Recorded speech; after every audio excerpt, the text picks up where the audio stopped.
It's another side that like wants to take more. It wants to go that one more round. Because going that one more round when you don't think you can, that's what makes all the difference in your life. You know what I mean?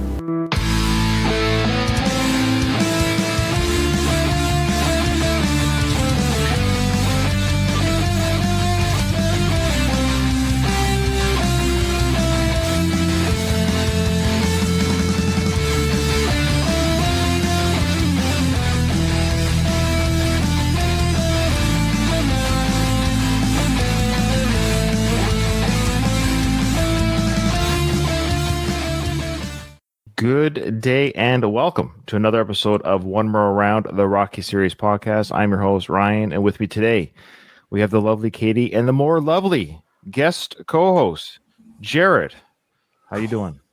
I'm doing great, gang. It's great to be here with my Rocky friends. Oh, and he's bringing us that velvet voice. Yes. Not only does he have a gray coiffed hair, he's got the silky smooth voice. He's just a dream. He does not have a face for podcasting. He belongs everywhere. In fact, he is on the screen. You can see him now. I'm out of focus. I don't know what's wrong. Well, it's a filter. I'm blushing too. You better stop it. It's a filter. It makes you look 35, even though you're only 38. But okay. Yeah. All right. Jared, why don't you let people know where you're from if they don't know already?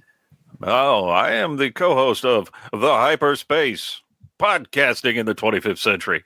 We say it's the first and only podcast. It is in the 25th century. That's the only podcast left.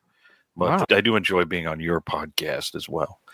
And we just talk about nerdy stuff, Star Wars, Star Trek, and all that stuff. And come give us a listen if you like that kind of thing. I'm sure people do. I do appreciate your willingness to come on. And I will say this, Katie is going to be going on more vacations in May. So if you're not too busy, I know you got some stuff coming up, but if you're not too busy, I'm going to reach out to you as well for a couple of fill-ins for that. Just let me know. The reason why Kyle's not here, he's fired from the show. I should have started with that. I apologize. Yeah, his comments have been highly inappropriate lately, and he's been kicked off the airwaves. Oh, man. Can I submit my resume, Ryan? Yeah, we got an opening. You get to make lots of money on this show, I'll tell you. Rolling it. I love this show. I love doing this show. We love having you here. Kyle, he wasn't able to record today. We're recording on a Saturday. Behind the Curtain Vice is Sunday because I'm traveling tomorrow to be out of town for a week to do some training. That's all I can tell you. But I have to do some training next week, and I have to go on the road and drive. So I had to record on the Saturday. So thank you for stepping in, Jared. Okay. No problem. All right. Before we get rocking and rolling, Katie, I think we got the fan mail popped this week. Indeed. We have one from Donald. Fun fact about Rocky V toys. Dear Ryan, Kyle, and Katie, you asked for emails, and here it is. Congratulations on another fantastic Rocky season. Your coverage is, as always, excellent. Since you're approaching the Santa Paulie scene, I thought I'd share an interesting tidbit from the Rocky V toy world. We all know that movies often get toy lines, and it's no surprise that the most produced action figure for Rocky V was Rocky Balboa. However, because Rocky doesn't step into the ring in this installment, his toy was just him in street clothes. At that time, it was considered boring for kids to play with and not visually exciting for adult collectors to display. The film's reputation as the worst in the franchise didn't help toy sales either. As a result, you can still find the overproduced and undersold Rocky V Rocky toys at relatively low prices. On the other hand, Paulie didn't usually receive many toy releases, but for Rocky V, he got a Santa Paulie variant figure as part of the toy line. Because it's a variation of an already somewhat rare figure, Santa Paulie is now considered Rocky V toy gold among collectors. The last one sold on eBay went for hundreds of dollars. It's amusing to think that in this world, Paulie could actually outsell Rocky. Keep punching, Donald. Thanks, Donald. That's a great email, and he's a faithful listener of the show. I didn't know this, but hearing the information, that's not surprising that something that you would think, it's just Paulie in a Santa outfit, would be more popular today than obviously just Rocky wearing his outfit again from the first Rocky film. It's for kids or collectors, it doesn't seem as glamorous. My favorite Rocky toy, though, is actually the slab of meat that you can buy. Have you seen that? You can actually buy the slab of meat that Rocky punches in the first Rocky film. Are you being serious? Oh yeah, that's a real thing. Wow. What? Like hanging from a thing, or I don't know if it comes with a hanging item. oh my god. All right, Okay, well, I'm going to blame the wardrobe department in Rocky 5 because I think Rocky 5 street clothes, if Rocky was in better street clothes that showed him his physique more, even adult collectors would like that. If they had him in that sweet sweater, that would have been better. The Christmas sweater. They should have had the Balboa family Christmas set. Yeah. We're going to be covering that scene today. The sweater, Robert with the earring hanging. You imagine if they had Robert hanging the earring from his ear or something as well. The daughter I never had. A line that would not exist today, probably. did they make toys at the time this movie was out, or did these Rocky figures? I know they did a whole series of them, like in the early 2000s. But so are you saying was this a toy that was actually made in 1990? Or are you saying yes? I don't know. Okay, interesting. I didn't even know there were Rocky toys. I literally didn't even know that. Yeah. Until recently, I showed last year, the year before, some of the Rocky, like the cars and stuff. Like I have Gazzo's car and Rocky's car from Rocky 2. But I thought those were just like a new thing, that like it was like a retro nostalgia play. They had these 6-inch figures out like in the early 2000s from every movie all the way through Balboa. And it was Rocky and his different trunks and different outfits and all the characters. Even George Washington Duke in his big fur coat. It's pretty crazy. If you can make $1, somebody will make $1. Yeah, there we go. So that's them. There you go. So there's George Washington Duke. It looks like a bathrobe, though. It looks like a bathrobe. It doesn't look like it does. How much is that? What are they selling it for? $125. Oh my gosh. There you go. Then here's the street clothes one. Maybe that's what they're referring to there. It's only $80. It's less than George Washington Duke. Man, 2007. Yeah. I remember seeing these at Toys R Us. Why does Tommy look like that? He looks like that just doesn't look like Tommy at all. Here's a close-up of it. There you go. Man. Ooh, that one on the far right, I like. Ooh, and the robot. How did I not know these existed? Okay, where's the Santa? I guess I got to actually put. Just type Santa. in like maybe Santa figure. There it is. Oh yeah, look at that! Wow, what are they selling that for? Oh, here's one on eBay. $500. Oh my gosh. $500 on eBay. Look at that figure. Good grief. Look, it comes with a bald spot. I know, These man. are bad. These are really bad. The likeness is terrible. It's rare. It is rare. You can buy it for $500. Wow. So that's the real thing. There it is in package. Man, that is crazy. That's funny. Thanks, Donald. That was a fun little that was fun. Thank you. trip. Yeah. The next one is from Michael of the Screen Nerds podcast. He's checking in. Hey, Ryan, Katie, and Kyle, and Jared now. I was just thinking of you all while watching the new Jason Statham film, A Working Man, this past weekend, which I reviewed for my podcast. I was surprised to learn that Sly himself co-wrote the film alongside director David Ayer. I didn't realize he had a hand in it until I saw his name in the opening credits while sitting in the theater. Ooh, he even went to the theater. Anyway, keep up the great work as always. Best, Michael. David Ayer is an interesting director. He's done some great films like End of Watch. I enjoy his movies. He did Dark Blue with Kurt Russell. Again, The Suicide Squad. Then he did The Beekeeper, which is a very successful film with Jason Statham. But the Working Man film, I did know that Sly worked on it. I wonder how much he actually wrote, probably a little bit of the dialogue. Cool.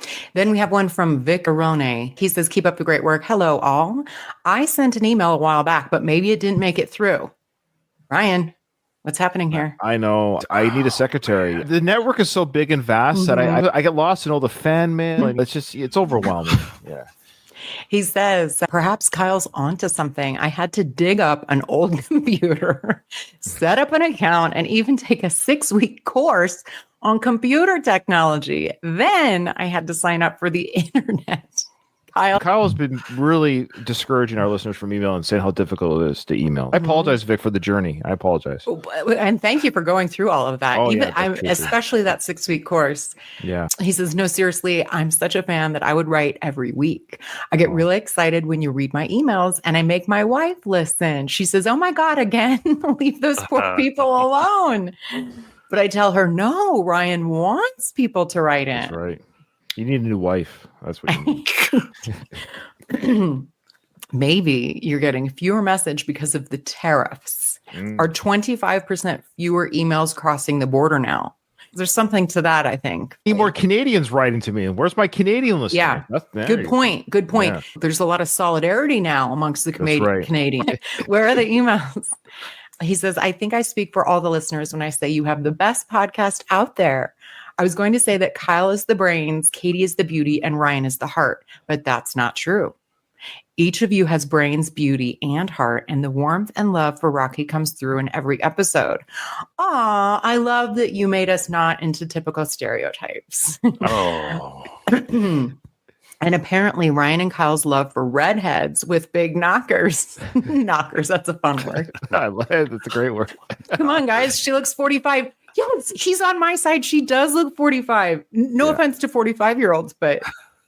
Yeah, you're right. She does look older. Jared, do you think Karen in the Rocky film looks older than... Do you think she looks 45, even though she's not?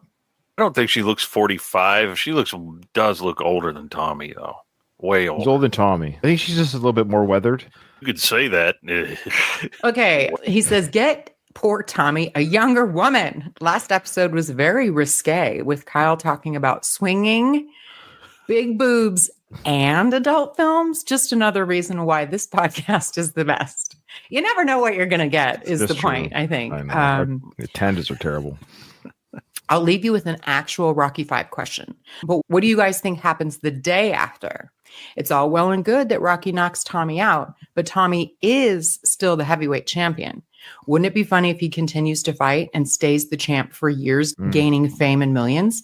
It's certainly embarrassing to lose to Rocky on the street, but that doesn't take away his title. Anyway, keep up the great work, and I'll definitely keep listening. Victor from New York, USA. P.S. Justice for Kyle. I, too, think Paulie lives at the gym. If he was staying at the house, wouldn't he have the old basement while Robert slept upstairs near his parents? LOL, I love this ongoing debate. I think you're forgetting that this is 1990, and adults were far more important than kids at this time. The adult would always get preferential bedroom access. But you think Paulie would love to have the skank bank basement down there? You know what I mean? Like he'd have that. No, he's a full-on adult. He needs his creature comfort. It's a good argument, though. I do appreciate it. And I do appreciate that the debate goes on forever. Now, that is an interesting thought experiment. We haven't really talked about what does happen to Tommy's career, so to speak. He is technically the champion of the world. He holds the belt. He doesn't lose the belt just because he lost to Rocky in the street fight. And if Rocky doesn't press charges, but the police arrest Tommy at the end, like why? Why though? Assault. I don't know. But so Rocky fought I know. too. It's a movie. I do think that there's massive embarrassment, and then he loses his confidence and loses the magic, as they say. I always thought it ended in disgrace for him. Yeah, maybe he didn't even fight again. He just gave up the title or the boxing commission. Yeah, maybe it was like because of the legal street fight. Maybe like business, like some sort of it goes against the rules and whatnot. Yeah, if you think about this was like truly real, think of some real names. Kyle's better at naming all the real life boxers, but can you imagine? Let's say Tyson back 25 years ago fights whoever the champion was at the time after him or whatever. Or sorry, Tyson was the champion, let's say. And he just starts. It would have been like Sugar Ray Leonard or something. Yeah. Like just starts attacking him in the street at a restaurant. It would be very bad for business. So at the end of the day, it would just look bad to dude, you're the champion of the world and you're fighting the ex-champion who was a beloved person in the street. Yeah. It's going to look bad for business at the end of the day. Yeah. So but yeah, you're right. Yeah. Good question. Good thought experiment for sure. In theory, he could have turned his life around, held onto the belt, and said, I'm not repented, so to speak. But I tend to believe that he probably just fell apart. Yeah. Okay. All right. I think we got a couple of YouTube comments as well. Great emails, by the way, guys. Thank you so much. Indeed. Yeah, they came through. We have a couple, I should say, from Andy Grew. Ryan, you read it right. Tommy versus Kane could have served as a gradual fall to the dark side. That could have made for an interesting scene, especially if told from Rocky's perspective. Imagine watching him lose the kid in real time and then it all culminating in their fight. Yeah, so Rocky's in the corner. This is his version. This is an interesting angle for this because we see in the movie, he goes, "I'd like to thank the person who's been on my shoulder, like an angel on my shoulder, George." But imagine if he said that while Rocky was still his ring man. Rocky's in the corner of the ring, and we as an audience, we're blown away with this revelation. But imagine if we were tricked with Rocky as an audience, like we're cheering for Tommy. We're happy he won. Rocky's excited. We don't really think he's turned to the dark side. All of a sudden, he just, what? He's thanking George. He's been working with George this whole time. And the betrayal for the audience and Rocky to feel at the same time would have been an interesting movie experience. Interesting. And then you have the street fight later, all the same, however you get. But the idea being that, we really hate this guy.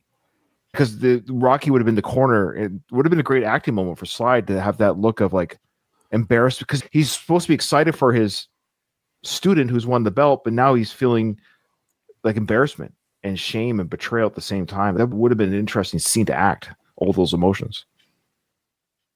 Bottom line, Rocky, as he himself predicted, was a crummy manager. Yeah. He redeems himself in the Creed films a bit, but...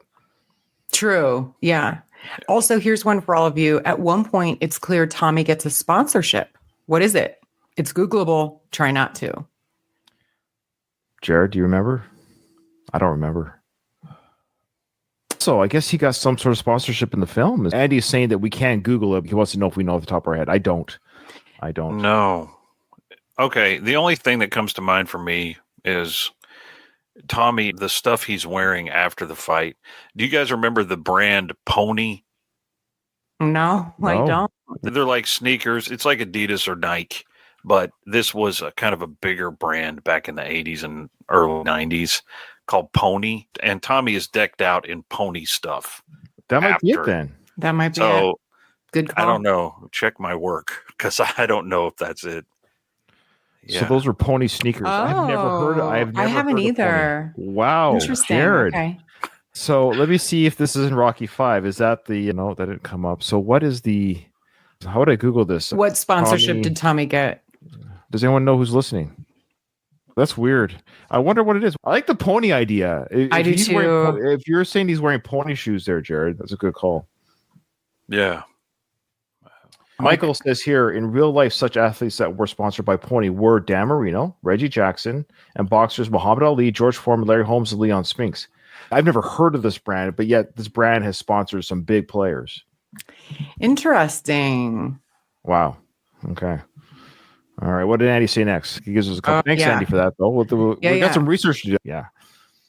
Sorry, I was asking ChatGPT. Everyone's looking for the answer. I know. We're looking at our phones. He says he can search for it and find out, but it's not as easy as just punching it in, I guess. So I don't know what he's talking about. That's interesting. According to ChatGPT, it says no actual company sponsors him. Yeah. No corporate logos, blah, blah, blah. That's his shoe that's apparently was in a Planet Hollywood at one time. Well, he does have white. Yeah, he always wears white and blue. Yeah. So that tracks. I had these screen used shoes for $1,500. That's it? Sweet. They were displayed in a Planet Hollywood.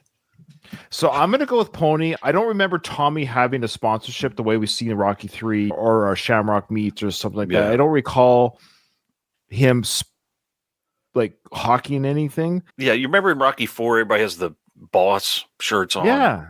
So I think that's what Andy's talking about. I like the Pony idea. Okay. Also, I didn't know that was a brand. So, yeah, I didn't know. I've never heard of it. Yeah. Okay, so then Andy says, doesn't Rocky bring up the subject of sex from a trainer's perspective in Creed? The point is that he brings it up with Tommy as well. Tommy disobeyed him, but actually Adonis didn't. He couldn't rein Tommy, and Tommy goes, my legs won't get weak, where Adonis... He did leave Bianca and Adonis together in the hotel when they were in London. Then we have a comment from Eccentric Views YouTube channel, which is Gino, our favorite Italian Australian. Wow, Ryan, you like Rocky 5 over Rocky Balboa? Big call. But I actually agree with you, mate. Jared's got issues. There's just a lot of crazy people on this podcast. I tell you what. Okay, because we all know what makes Rocky 5 what it is. We get it. Objectively, why is Rocky Balboa a better Rocky film or story than Rocky 5? Why do you think it's better? Of course, this is all subjective. For me personally, I think Rocky Balboa represents almost a meta thing around Stallone himself. Years later, 16 years after Rocky V, Stallone, he had a lot of troubles and everything, and he found his way back to this character. And I think that the story in the film, of course, echoes a lot of that real world stuff. And that resonated with me. And I appreciated it so much because I loved being able to go to the movies in 2006 and see another Rocky movie. Of course. Yeah. That no one ever thought that you were ever going to see again. Me included. Yeah. And I appreciate that it's different. It does have a different feel than the films. 1 through 5 can almost be a separate box set. Like Balboa, Creed 1 and 2, they're almost a trilogy. And I appreciate the fact that it looked different, that they used HD cameras with the they brought it into the 21st century. Rocky V, Stallone was really trying to hold on to something that wasn't there anymore. He was trying to make Rocky Balboa 15 years too early with Rocky V. Rocky Balboa, it's a story that reflected his age. As he's getting older, he's losing people and losing things in his life. And I think with Rocky V, he wanted to do that, but he skipped past all the tough stuff. It's okay, well, I want Rocky to be down on his luck and brain damage and all this stuff. You don't really feel that because Rocky hadn't been away for that long. A lot of the things in Rocky V are very contrived to bring him to this low point. Yeah, and it's all very accelerated, and it doesn't feel organic or natural to me. With Balboa, you have 16 years since you've seen him, and that's why it feels real to me. There's things about Rocky V that you guys have talked about that trap it firmly in 1990 with the music choices and the editing choices and stuff like that. Balboa feels a little more modern, but it feels more timeless to me and almost a better bookend to the series. You could watch Rocky and Rocky Balboa. Yeah, I agree. Back to back. It makes sense. It would still make sense. Yes. Yeah. Those are good points. The funny thing is, I don't disagree with anything you're saying. Everything you're saying is absolutely, as a Rocky fanatic that I am, it's all true. That's the funny thing. Everything you're saying is absolutely true. Here's the irony of Rocky Balboa. We have it because 5 was a failure. Yeah. If 5 was a box office success, for whatever reason, let's just pretend it made more money than Rocky 4. Let's pretend it was critically like in the 70s, like Rotten Tomatoes. It was just like people loved it, critics loved it, and it was like, wow, it actually ended very well in that universe. We would never have had Rocky Balboa. So everything you're saying is true, Jared. Like, it was his redemption story. It was Sly's chance to say, you know what? I'm not a shitey writer. I am actually a good actor. I'm going to redeem this character, the story. I'm going to give it the ending it deserves before it's too late, before I get too old. I'm going to do it now. So the story of how it came to the screen, much like Rocky 1, is beautiful. Like, the behind the scenes stuff elevates the movie. The problem is, objectively, now we're going back to this movie. The movie exists because Rocky V was a failure. And this is the irony here. Because we have Rocky Balboa now properly ending the kind of the Rocky story, Rocky V, ironically, is a better film. Because I agree with that. Is that weird? Because it's not the end. It's not this is just a chapter. This isn't the final Rocky film. So when this movie ends, you're not thinking, oh, really? That's it? We got another great Rocky film. This is just tells you how he got here. This tells you how he's back in Philly. This is such an important part of the canon. No, I think it's absolutely indispensable, Rocky V, as far as the chronology. And you have to have Rocky V or you don't have Balboa. And so when Balboa came out, I was like, it's amazing. I love it, and I still love it. Don't get me wrong. But there's this weird growth that seems to be happening with the 5th film. Whereas Rocky Balboa, can you believe it? It came out 19 years ago. Oh my God. Believe that? Yeah. I know. So it's weird that as Rocky V, since the time of Rocky Balboa's release, for me, has increased in value, and Balboa weirdly has. I find it. I don't know what it is. I love the film, but it hasn't increased. Let's put it that way. Rocky V has definitely increased in value, where Rocky Balboa has held steady, if not. There's more flaws in it than I maybe cared to admit at the time because I was so excited that it did well. There you go. He basically redid the bookend. I think both of you have very eloquently stated your thoughts on it, and I wholeheartedly agree with both. I do too. It's tough. Both movies to me are the least watched, so I don't recall them as well. I see what you're saying about the story itself. Like the nostalgia factor is huge for Balboa, but if you take that away, is the story is good? I think that makes sense, Ryan. But I do think like from a quality film perspective, 6 is better. But that doesn't change. Like my favorite movie to watch is Rocky 4. It's not the best in quality, but it's the most enjoyable for me to watch. Both 5 and 6 to me are the least enjoyable, in large part because I really don't care for the opponents in either movie. That's the issue too. And here I'll say this: Tommy Morris is a more engaging antagonist than Mason Line Dixon. Don brings up a good point that Rocky 5 also enhances Creed. Creed gives Rocky another chance to manage a career. So it's like a redemption story for Rocky as a manager, where he failed in the 5th film. It's an interesting discussion. Yeah, thank you, Jared, for saying that. I didn't say it as eloquently when Jared heard that episode. He goes, what? What? The headline is Ryan says Rocky 5 is better than Rocky. That's the headline. But it makes for a good discussion as to why, how do we get there? Why are we there? But again, like Jared, of course, Katie, I've been a fan of these films for decades. And it's just interesting how Rocky 5 has increased in value, but I can't say that in 19 years about Balboa. That's the discussion where one film has increased in value. The other one, it hasn't in 19 years. So that's an interesting discussion. That much I can say. Yeah. Okay. All right. Here we go, folks. We're going into the film. So, Jared, I'm excited to have you here with our watch along. I think I've got it lined up to where we were, give or take. So we're at the scene now where George, of course, is telling Tommy that the parade is going by. He's got Karen there popping out of her dress at the Christmas party. And yeah. Oh, here's a question for you, Jared. Would you rather be at this Christmas party or at the Balboas if you were 19? Oh, man. I don't know. You're 19. You're 19 and single, and you got to. Okay, if people are handing me $20,000 checks, I'd have to pick George's Christmas party. However, here's something that we forget: Rocky was his idol. Even if you're a horny 19-year-old, if you get to spend it with Sylvester Stallone. Now, let me tell you something, Katie. It's not your fault. It's not your fault. The power that a woman has over a man at that age it's hard to describe. It's like in the Seinfeld episode where Elaine is complaining about her date. He said he had to get up early in the morning. And Jerry and George are like, men will always sacrifice sleep for sex. So he doesn't like you, Elaine. Oh yeah. I have sacrificed sleep for that. Yes. Okay. All right. Where you going? You're going to be watching the parade go by.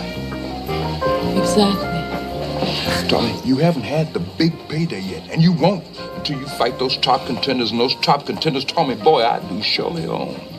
I got the contracts.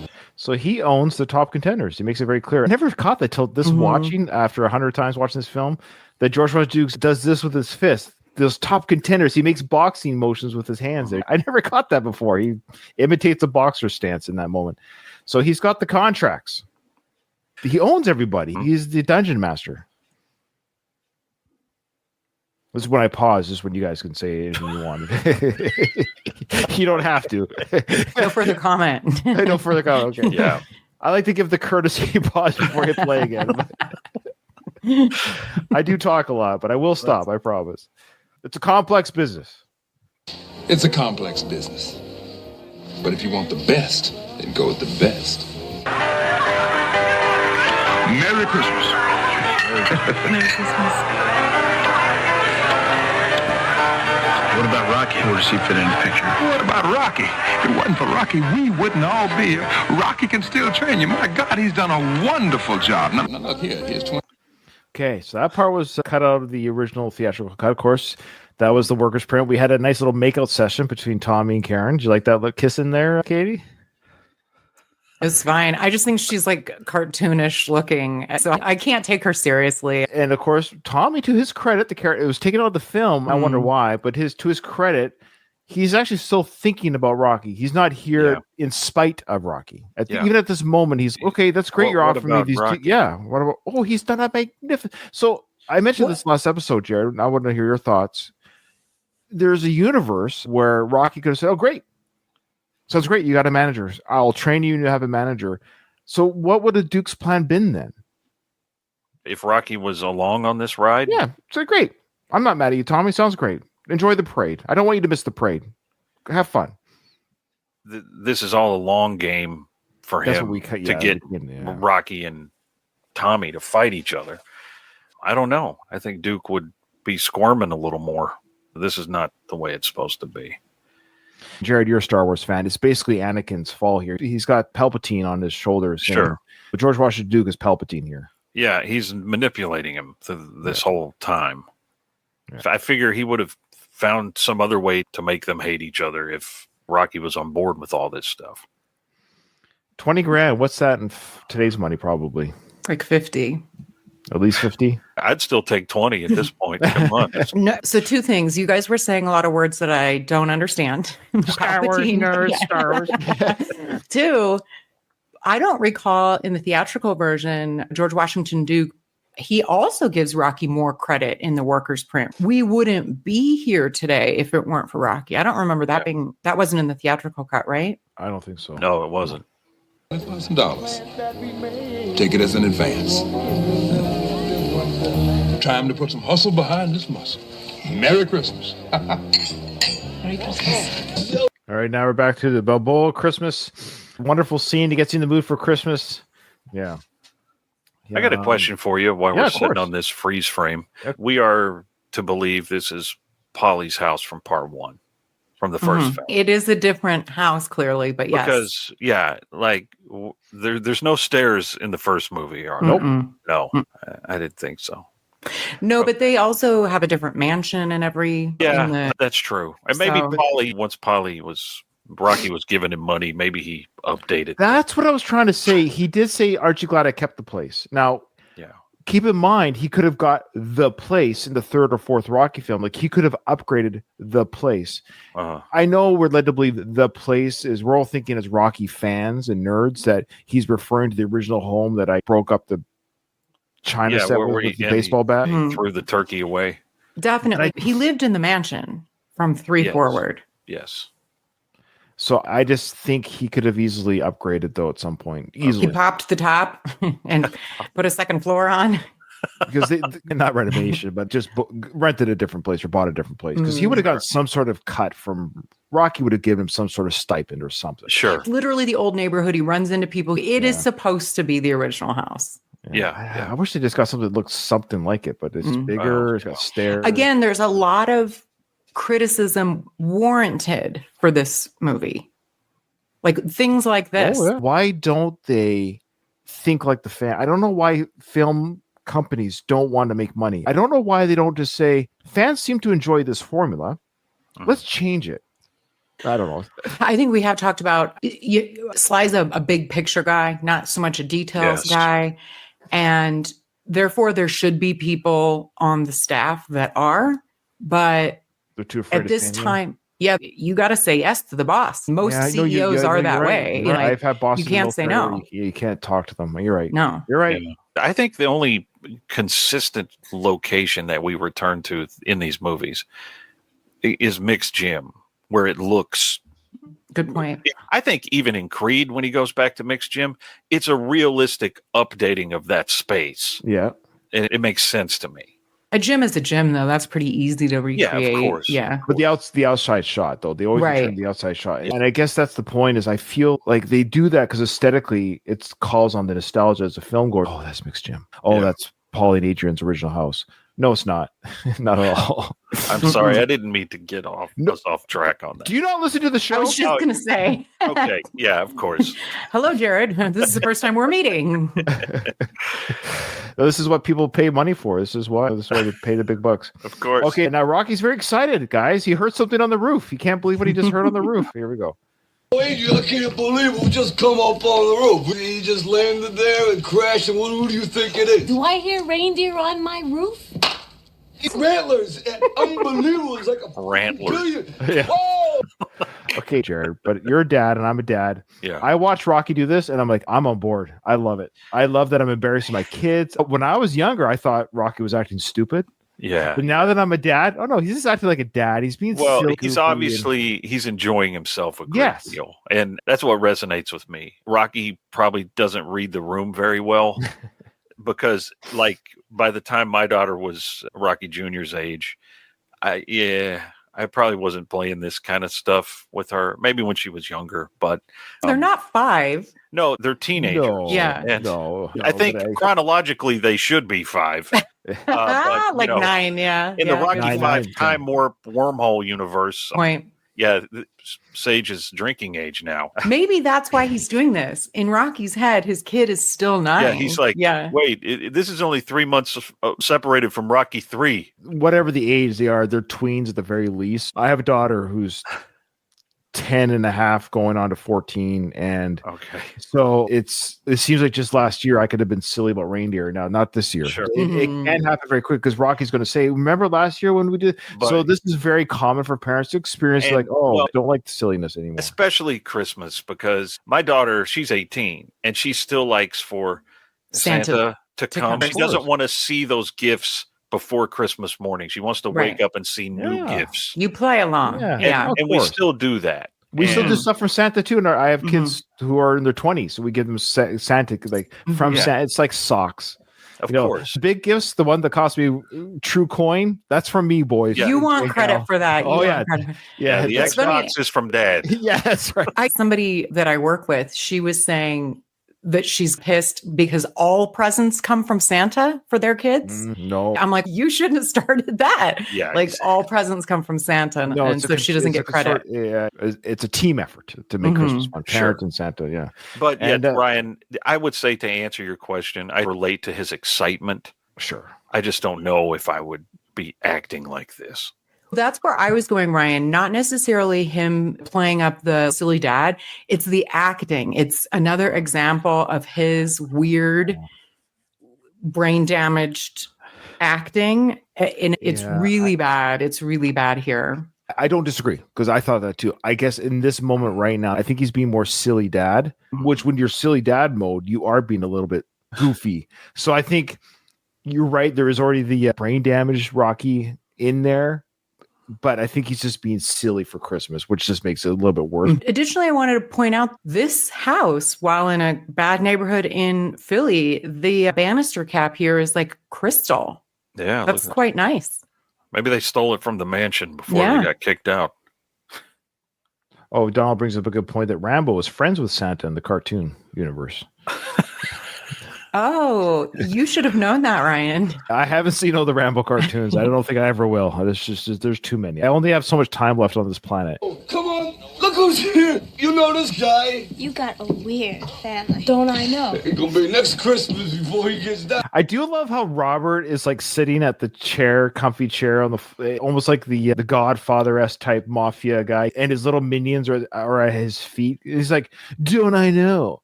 The badass Robert, not my favorite Robert. Yeah, agreed. Is this Christmas Eve? Yes, I think so. And these kids are there, not at home. Their home probably really sucks. Yeah, I was just, yeah. Yeah, it seems like Rocky's family really likes to host kids Christmas, Christmas Eve. I don't know. Yeah. You know what Robert should have said there? What do you think I am, a nerd? Yeah, good call. Hey, they put it together for Santa. Hey, Merry Xmas, yo, yo, yo. hey, I don't think you got it right, Santa. No, it's ho, ho, ho. What's the freaking difference? Where I come from is yo, yo, yo. Oh, it's like we got a 90 proof Santa. He's getting ready for his role in Entourage. Yes, he That is. line delivery, yeah. That's actually a good line, which I assume Sly wrote, which is great. Why is Robert not even laughing? Is he mad that he didn't come up with the joke, or is he mad that it says his uncle, even though he's irritated by the whole thing? That's a great joke, though. I thought it was. He's embarrassed, probably. Oh, maybe. But look how he's even sitting on the chair with his arms up on. He's the king. You're Yeah. right. It's a very odd posture to have, and he's got his buddy in between his legs. You think his I know, girlfriend would that's weird. Wasn't what is- Adrian kind of sitting like this in the first movie? Wasn't she sitting on the floor? Just in the first movie when they're sitting in this Watching the apartment? Christmas movie. She, Yeah. was was, like, she had his arm over his leg. She had his arm over his Yeah, leg. and he was sitting in this chair or what Oh, similar. that would have been callback to have Jewel sitting like that. But yeah, I guess they got to I guess they just special rather have relationship. his buddy just sit between the man spread. No, when I was 14, as much as I liked my best friend at 14, I don't think I would have had him sit between my legs on the couch. I don't think nothing wrong with that, but just me. I think I would rather have my girlfriend there than my guy friend. That's just me, though. But yeah, each to their own. Hey, Santa, tell all the kids what you got in the bag for them that you brought from the north. Sweet little moment there. I just tell Leah Shire / Adrian, puts her head on her husband's shoulder. She's enjoying Christmas and she loves her husband. She's in a good place right now because she's with her husband and there's no Tommy's Tommy not here. there. Yeah. Yeah. It's a sweet little moment. Mm-hmm. She's dead in 12 years. But anyways, Oh, gosh. I know. It's weird that Adrian's character is dead in 12 more Christmases. Man. It's depressing. I got my laundry. No, you got the whole bag. Come on, Chubby, get out of the way. Yeah, watch. Chubby. Take a seat. Come on, Chubby, get out of the way. Was that the friend or was that Chicky that he says that to? That's the kid with the skater haircut. Yeah. Oh, is that what you call it, a skater haircut? I don't know. I call it something else, but I can't say it. Come here, little boy. You've been nice. That's Paulie talking to Robert, I think. Yeah. Little boy. Come here, little boy. You've been nice. Uncle Paulie, Come over here. Sit down. Hey, kid, why don't you tell Santa what you need? What you... stretching the clothes, man. I don't need nothing. Come Oh, on, hey, boy. kid. Yeah, I know. The whole Big time in front of your friends. Yeah. I don't need nothing. I don't need nothing. Yeah. You're stretching my clothes. I'd be like, oh, really? You don't need internet, cable, heat in your room? Cool. You're good However, his uncle is trying to pull him down on his lap in front of his friends when you're like 14 or however That's a old little they're weird. supposed to be. Yeah. Weird. He's embarrassed. Yeah. They are sharing a bed together. Maybe they're just very comfortable with each other. Maybe. I don't know. But yeah. Tell Santa what you really want. Come on. That ain't Santa. It's Uncle Paulie. Let's get real. What do you mean get real? Why are you talking like that? We're just trying to have a good time and Santa's here and everything. And... It's stupid. Yo, come on, it ain't stupid. We're just trying to pretend here. You're supposed to be pretending. I had the TV on, off. Rocky turned it off when he came down. Paulie turns it on during the argument. Rocky turns it off again. Like, I just love that back and forth with the TV. It reminds me of the over the top scene with the radio. Remind me. The kid who is also an annoying age, just like Robert is here. And his name's, no, it's Michael. Never mind. And they turn it on and off, the radio station. Oh, in the truck. Yeah. I will probably die and never watch the film again. I love it. Why? I love it so much. I don't understand you. I don't understand it. And I love Sly, but there's I'll watch it once a week and not get sick of it. I love it. How is that possible? Stop Over it. the top? Yeah. Love it. Holy cow. Come on. Somebody come to my rescue here. Over the top. It's so fun. I'm probably in the minority, maybe. I hate arm wrestling as a sport. I hate the kid in it. I don't like him just keep exercising his one arm in the truck. It's just, I don't like it at all. I don't like any of it. I don't really like the kid in it either, but I really, truly love that movie. Wow. It's weird. Katie, that is weird. And I love you. And I'm not even I'm not criticizing you. I just find that weird. I swear, somebody, please come to my rescue. Again, Send the emails. you're not alone. But I think people like it even when it came out. And I was like that age. Like it came out when I was, 11? 12. I remember when it came and I loved Rambo and Rocky. I was a Sly fan. This movie comes, I'm like, no thanks. This is dumb. It's weird. As a kid, I didn't like it. The little montages of the characters in it. You get Robert Loggia. Sylvester Stallone looks like super hot in it too. Probably part of what it is for you. That's got to be part of what it is. Yeah, I'm sure. Fair enough, and that's fine. That's fair. Yeah, what a waste of an opportunity for him to do something else. It was so fun. I love it. Anyway, okay. So Sly, and I'll say this 100 times. I love Sly, but boy, he has wasted so much time in his career. That's not a waste, though. I treasure that movie. That's fair. That's fine. You're like, anywho, I've lost respect for you. No, that is not. I'm not like that at all. I don't do that kind of. No, you like what you like. I don't want people to like what I like. But I'm surprised. I'm like legitimately surprised. But I didn't realize you liked it that much. I really do. Wow. It's one of my favorite Sly movies. I really, truly love it. Okay, Jared, what's your overall feeling on the arm wrestling? I'm fine. I've seen it probably twice. Yeah, you and I are the same. 80s gold. I haven't watched it in many years. Okay. Maybe I should. rewatch it. Go, let us know. Report back. Send an email. Let us know what your thoughts are. You might have to take another 6-week course or something first. But It's like this game. I don't like pretending. Why don't you guys talk to Santa? Hey, okay, I ain't talking to them. I'm talking with you here. See, it's very important that you spend time with the family and have a good time and just getting the spirit going. It's good, right? Good for what? Come on, let's go. So I do like how Rocky is like little Johnny come lately, trying to save his relationship with his son. And even Paul is, this is kind of Polly knows it's going south quick. Yeah. He and Adrian give that knowing look like, oh, how ironic that he's that's what I mean. That's what it's Johnny come lately. Like he's talking about saving his son and spending time together and pretending and all this stuff. I like when Robert says, "You guys want to talk to Paulie?" I'd be like, "Sure, Paulie. What do you got in the bag there, brother? What do you got?"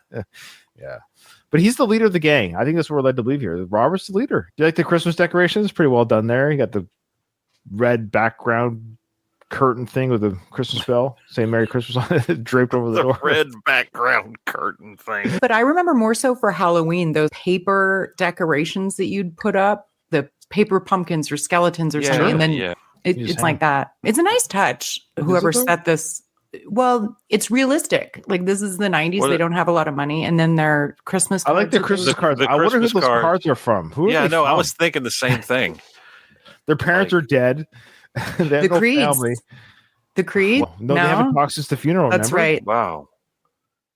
Yeah. Probably Tony. Fans, probably Tony, fans. Duke, Tony. Yeah. Possibly. Interesting. His friends are here. Maybe he doesn't want to. Hey, Adrian, I know what he wants. How do you know what I want? Because I know you. You know me?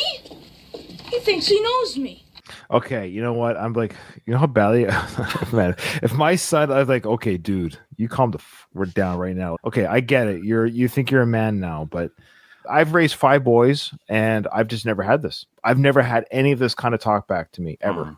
But you didn't kick your kid down to the basement and forget about him and go train some. And it doesn't make me a great father. I'm not the best. I make mistakes, blah, blah, blah, of course. Sure. I see these dramas and stuff. I know this stuff exists.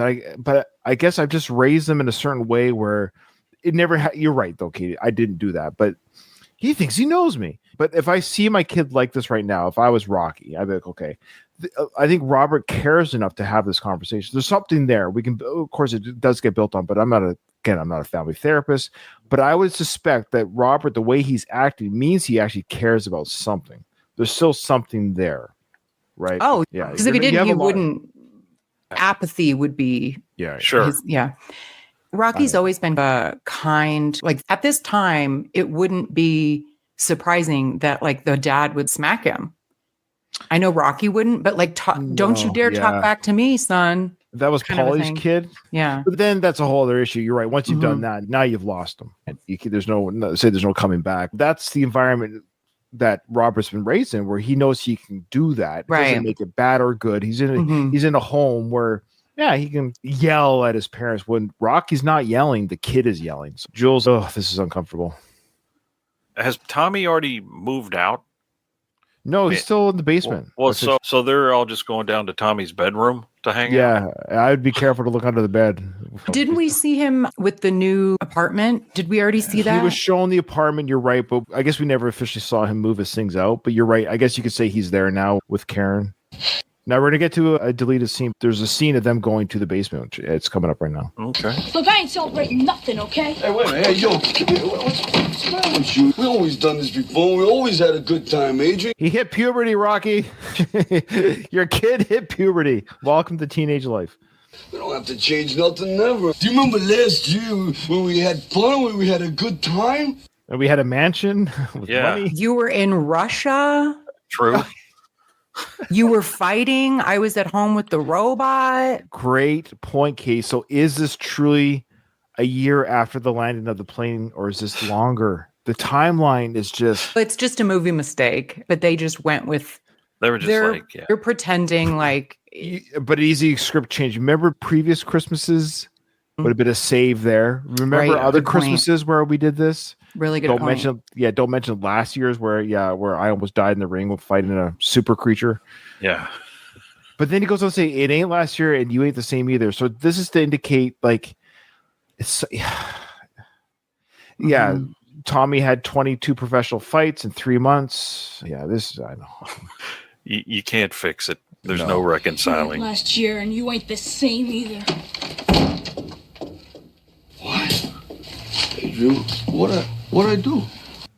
See, and I feel bad for Rocky because his heart is pure. Like, he's made an error training Tommy. He just got lost in the excitement. It's not evil. He didn't do anything evil, malicious. He just lost sight of what was really important. Getting excited about training somebody. And everyone else outside, like his entourage, his family, sees it. He didn't see it. And now it's coming to a head, so to speak. Yeah. And Adrian goes, go talk to him. Okay. Good advice. Not in front of his friends, though. Yeah. And we're going to see that scene that did not make it. Tell me if you think it should have stayed in the theater. Go talk to him. Even I could have saw this thing happening. I should have went to Miami when I had the chance. All right. You still go, you drunk. No one's stopping you. It's not too late. Paul, are you sticking around to save the family? Go. Good point. Yeah. Was this the same? Was he talking about it in this movie, the Gigolo thing? Was that the same movie? That's Okay. Right. That's why he's talking about. He should have been a gigolo. Hey, how's everybody doing? You know, Santa sent me down to check you guys out. See everything. Santa sent me down to check you guys out. Why is it so dark? It's just the work print. I don't know. It's weird. And they're playing rock and roll. They're showing, we're down here listening to some rock and roll, rebelling against our parents. We're not listening to the Christmas soundtrack music. Hey, I like to tell you, if I turn this thing down a little bit. Rocky's turning down radios, turning off TVs. I am the same way. If I had to talk to my kids, can you put your phone down so I can talk to you? Thanks. What's wrong? Nothing. Nothing. Why'd you get so crazy on me up there? That's the name of the game. We got things to do, huh? Let's go. Yeah, you know, we're just talking all of a sudden. One word leads to another, and it started going. I like to talk. Can I talk with you? Let's talk. So you're my boy, and you know we're supposed to be close. No, what you want is you and Tommy be tight. That's you really talking about. I don't say that. Since he's been here, it's Tommy this, Tommy that. You don't have no time for nobody, so I got no time for you. Let's go. What are you saying? You're like another person. You're the other person. You said I would be number one to you. You said that and you lied. I never lied to you. Tommy needed my help. So did I. Okay, so some of that part, of course, was from the original cut as well. The part that they cut out was just like Rocky's coming down, he's making peace. Good call on that, Katie. Like, why'd you get so crazy up there? That's the name of the game. That's the name of the game of being a teenager. But Rocky's a little bit confused, and he's actually hurt. Like, he's never been chewed out by his son before. And I think it pains him. He's equally as confused as he's hurt. He's oblivious. This is really shocking him. And remember when you said to watch out for scams and deceptions? Yeah? You're the one that should have watched out. Ooh. Dropping some knowledge. How does Robert know about George Washington Duke? He's saying, you've lost your fighter. You've been scammed and deceived. Or else what's he referring to? Tommy. How does he know Tommy's gone to the dark side? I see your point, Ryan, but we could explain it away. Yeah, I guess you did. I guess you're right. He's just very astute. He's a smart guy. I know, but I just love how Robert even knows his dad has lost Tommy. I can't stand the way he says deceptions. I don't know. Earlier in the film, he goes, "You're talking about deceptions." Nobody talks that way. Robert does. I guess it's just like a robot. When Robert talks, it makes you feel stupid. That's what he does. Okay. Where are you going? Out! When are you coming back? Later. Later. When? Season's greetings, Mrs. Balboa. Good evening. Oh my God. Looking Santa. I'm missing bids, a nice touch. The maniacal laugh. They make fun of Paulie when Paulie walks out. This is for the workers' friend, of course. They make fun of Paulie. Good evening. That's an interesting looking Santa. I'm missing bids, a nice touch, don't I? That's missing what? Missing beard. Missing Missing beards is a nice touch. And there's Paulie out there to bust some chops. He knows about these things. He's not afraid to break thumbs. But that's the thing is, Paulie talks a big talk, but he just lets him walk right into the house. Lets him in. I thought he was supposed to be the tough guy. He's not afraid to break thumbs. Yeah. It's been a while since he's worked for Gazzo, so Yeah, probably hasn't maybe. broken arms or thumbs in a while. But didn't he fight somebody when he got retired from the Rocky Balboa? Didn't he have a black eye or something? He said he punched himself in the face. Yeah, but I think we're led to believe you got into a fight with the boss, probably. Oh, yeah. Good point. Oh, this old style limo, too. Yeah. It's just a long car. This is your typical 80s car, but it's just 4 cars attached to each other. You take care of these people. Ooh, Adrian. Oh, the Santa Paulie season. I love What does that mean? I don't know. Oh, you know what it means? The workers' print calls it out. That's an interesting Santa and the no beard. So I think he's saying because he doesn't have a beard, he can be a Santa for all. Sure. He's a Santa for all 4 seasons of the year. Yeah. I love Richard Gant in this whole scene. Season's greetings, my lord. He's so goofy and funny. Oh, it's great. This would have been a fun role to play. Yeah, we don't want your presents. I'll give them to the neighbors. He's great. He just rolls over things. But yeah, Paulie, let's see how you do as a bouncer here, Paulie. You guys lost? Au contraire, mon ami. I know exactly where I am. Yo, Rocco, guess what's coming to dinner? Did you lie? No, you didn't lie. You did nothing, As kids, sometimes they change when they get, more hair and things. Rocco! Yeah? At first, I was like, oh, this is sweet. And then he ruined it. when they get more hair. So he does mention puberty. Rocky's still down there contemplating. He's trying to figure out, he's where did I go wrong? Yeah. It's actually a sweet little scene because you just see he wasn't meaning to be the bad dad. He's legitimately confused where it went wrong. He's trying to why kids do change when they become teenagers. Maybe I never lied to him. I don't remember lying to him. He got his pubes. I don't understand. He is a hairy kid. I never caught Paulie's reference to Guess Who's Coming to Dinner before. He looks over Richard Gant's shoulder to look at Tommy and Karen, though, when he says that. Okay. I've always really loved Paulie as a character for some reason. Sure. Everything he does is very specific. I love how Sly writes Paulie to be very specific and quippy. Yeah. Paulie, he don't like those people. Maybe they don't like you much neither. They bring weird presents. Tommy Gunn's got new friends. New friends for a new year. This maniacal laugh. See, I love how Adrian's mad at him. You didn't do anything. You literally let these people walk right in. She's like, oh, Paulie, good for her. She's had enough of this. And I get it. When there's someone you don't like, you really don't want to see them, let alone Christmas Eve. This is a really bad Christmas for the Balboas. Good point. And she meant business. She was like, take care of this. Yeah. And then he didn't. She should have. Because she's the one with the cojones in this family. Now, you see how this shot is framed, though? This does look almost exactly like the first movie. Good point. The framing and the furniture and the TV and all that. I wonder if I have to go back and watch the first Rocky film. If you could almost argue we just never see the stairs. Yeah, maybe. Huh. Okay. All right. Fair enough. No, you're right about that, Jared. Good call. Nice street. Good call on that. Charming. Yeah. Charming. Yeah, quite cozy. That was it for the workers. They took that part out. Oh, very cozy. Quite cozy. But they took that literal 2 seconds out of the original cut, and we go back to the good theatrical cut. Hey, Tommy, how you doing? Merry Christmas, my lord. Greetings. Yeah, how you doing? Listen, I don't want to take up too much time. I just want to come by and give a little season's greetings. I don't need no presents. I'll give them to the neighbors. Look, you've done a hell of a job with the man. Facts are facts. I'd have to be blind if I didn't say a title shot isn't in the cards. Title shot? That's right, title shot. Now we're going to work beautifully together. No problems. No friction. Only harm. So he steps over Paulie's legs. I like how Paulie didn't move his legs. It's a good little moment there. He looks at Paulie. Are you going to move your legs? Paulie's, nope, not going to move my legs. He has to step over Paulie. Good point. Yeah. I hate all the fur in Rocky movies. There's like an excessive amount of it. It's all fake fur. Don't worry. Full fur. It's faux fur. Don't worry, Katie. I promise. It's full leather, full fur, and it's all fake. Stallone's hair. It's all fake fur. Yeah. It's time to put some hustle behind this muscle. Tommy boy here's got a little something personal to discuss with you. So I'm going to be saying good night. Merry Christmas. Merry Christmas to you. Wonderful man. There, they took that part out. Karen just says, wonderful man. Wonderful man. Why would they take that out? I don't know.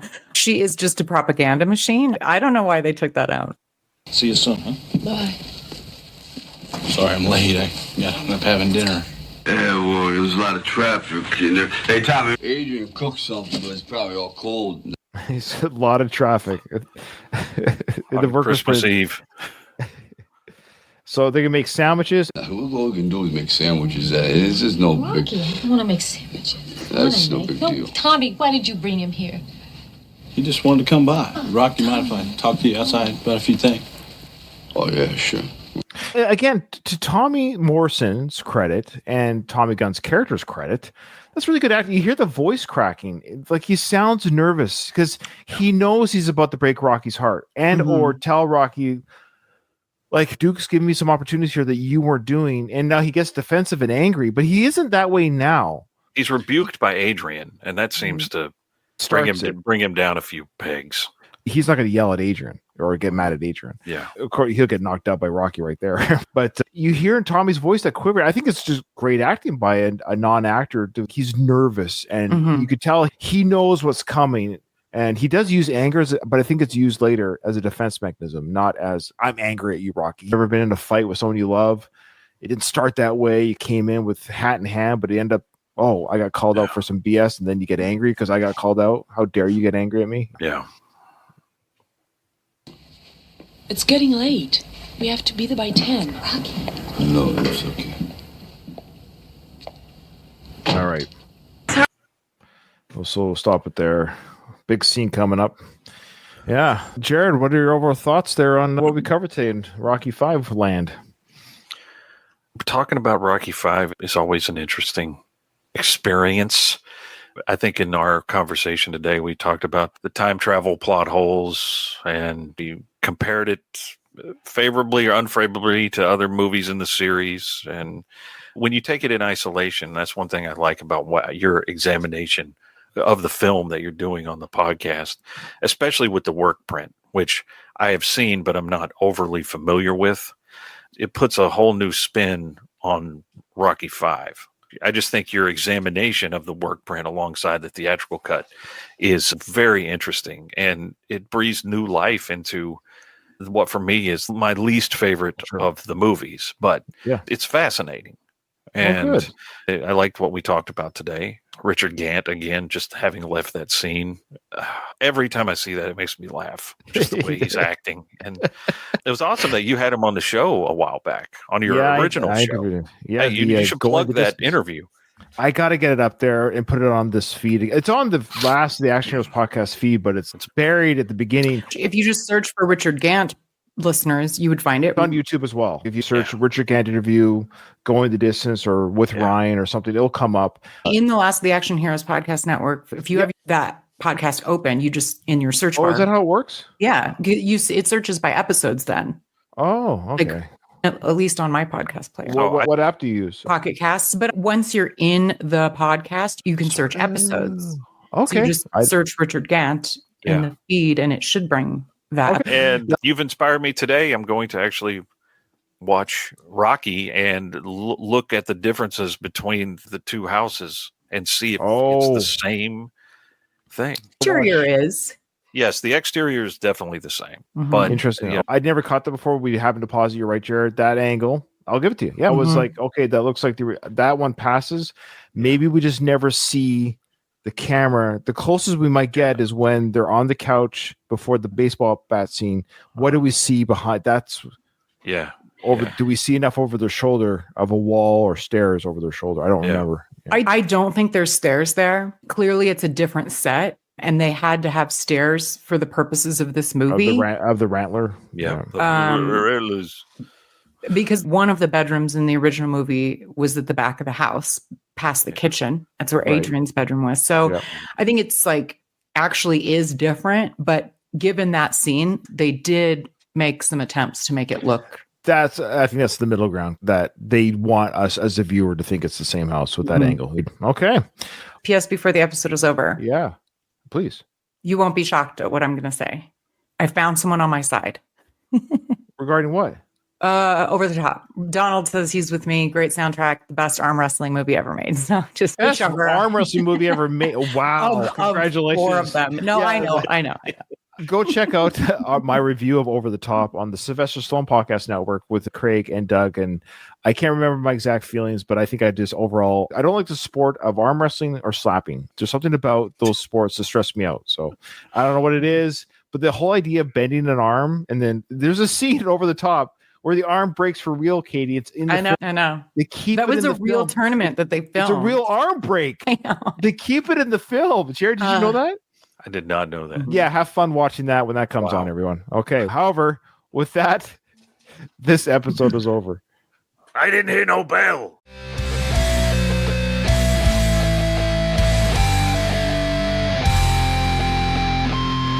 I just want to say one thing to my wife and home. Yo,